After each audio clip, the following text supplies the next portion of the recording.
Sibuyas, bawang, pechay bago, sayote, chicharon, carrots, and bago beans at sayote.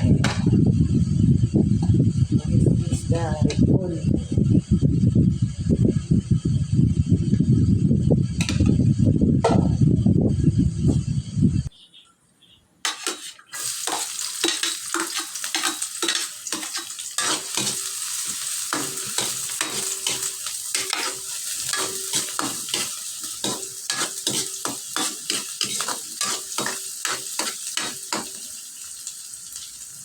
Bawang, sibuyas, ito ay bawang.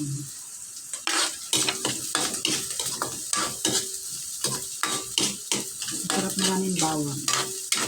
Tapos mamaya, sabi ko nalagay ko siya ng fried garlic.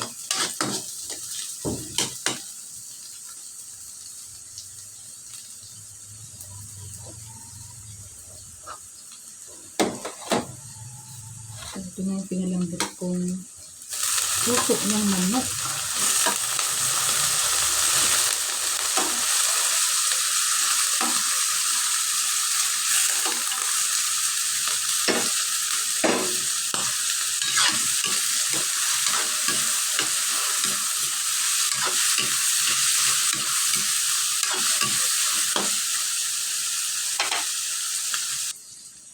Ito ay shiitake mushroom.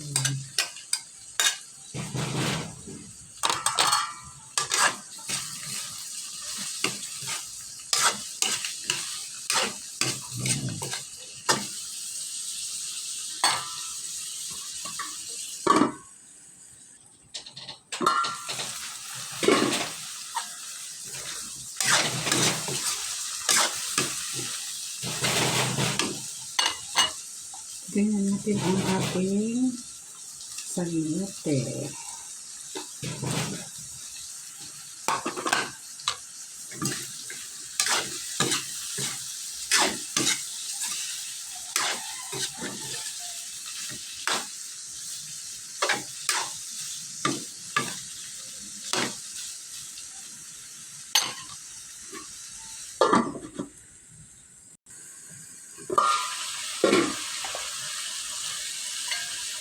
Test na natin ang bago beans or carrots.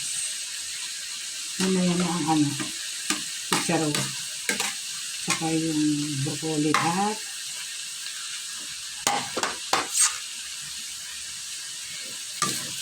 ibang gulay kasi ito medyo matigas.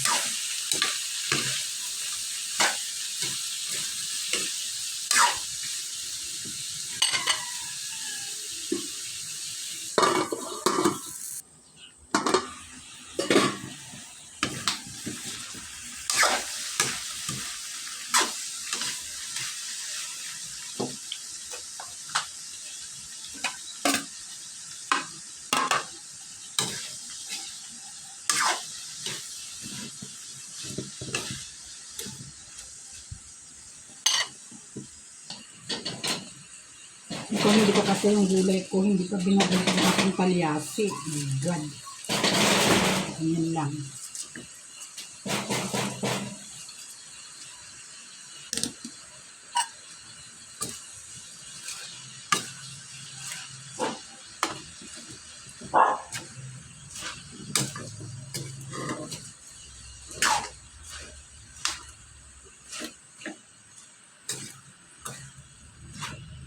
Mahirap na pag gagamitin mo, wala. Nakuha ko na ang aking talyasi.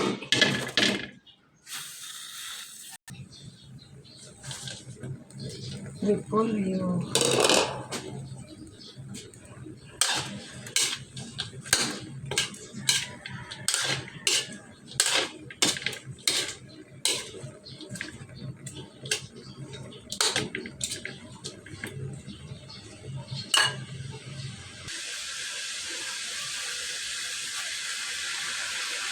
Ito yung dulo ng pechay bagyo. Binili ko kasi para hindi ma-overcook. Gusto ko ang aking pansit ay crispy. Ang gulay.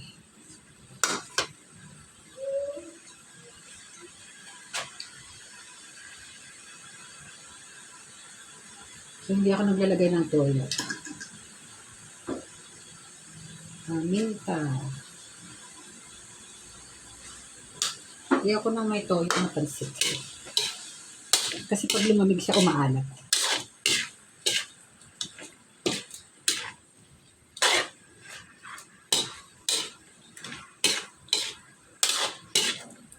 Alam niyo ba, kalahating kilong noodles lang ito ng pansit canton nilalagay.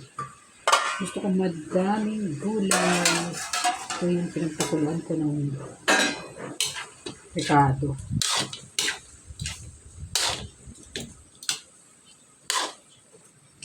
Diba? Walang toyo yan. May kulay na siya. Kung ayaw niyong maalat ang pansit pag lumamig, huwag kayo maglalagay ng toyo.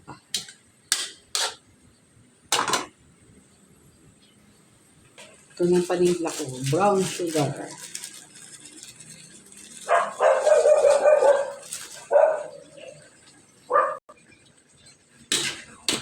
So, maglalagay na tayo ng noodles.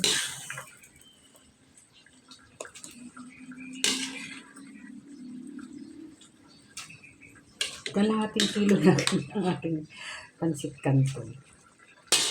Gusto ko sa canton maraming gulay.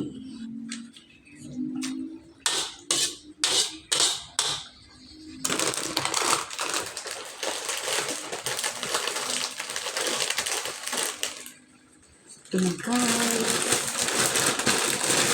Nakawatapan kayo ng supot. Ay, yung karton. Ano yun? Papel. Ganyan lang siya. Ewan ko, bago itong nabili ko, wala yung binibili kong brand. Yung Excellency. Ay, Excelente pala. Excellency. Excelente na noodles. Kasi yung hindi malabsak.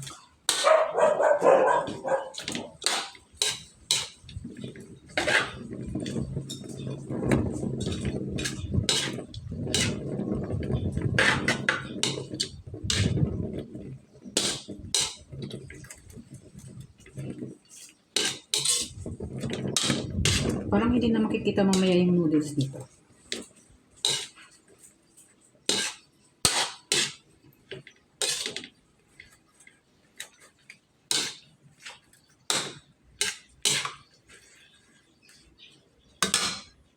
Lagyan na natin ng ibang gulay. Tansyahin ko na lang kung mag-over ba yung gulay niya o ano. Pwede na ito pang ulam. Oh, yummy, yummy.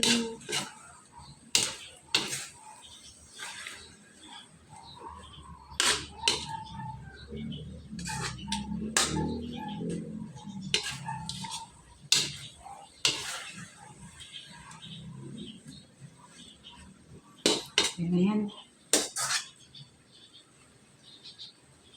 Ulamin ko na lang yung gulay. Kasi mukhang hindi na makikita yung aking pansit canton. Okay, bye-bye. Thank you for watching. Kain na. Oh. Kain. Kain. Oh.